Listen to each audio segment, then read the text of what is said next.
Hello everyone and welcome back to Tech Idea, and here we make tutorials on topics that might be helpful to you in one way or the other.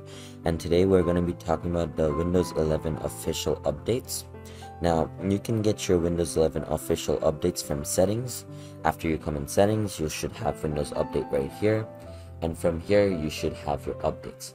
Now personally, I like to be in the Windows Insider program.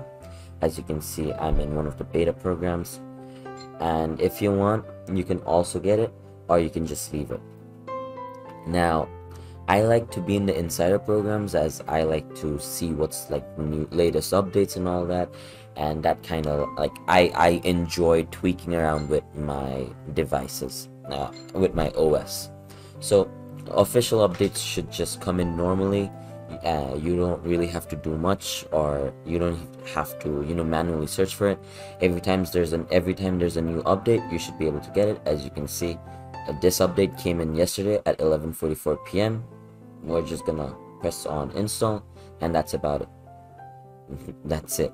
So I hope you found this video helpful. If you did, please drop a like, and if you want to see more videos like this in the future, don't forget to hit that subscribe button as well as that notification bell. Thank you so much for watching. Bye bye.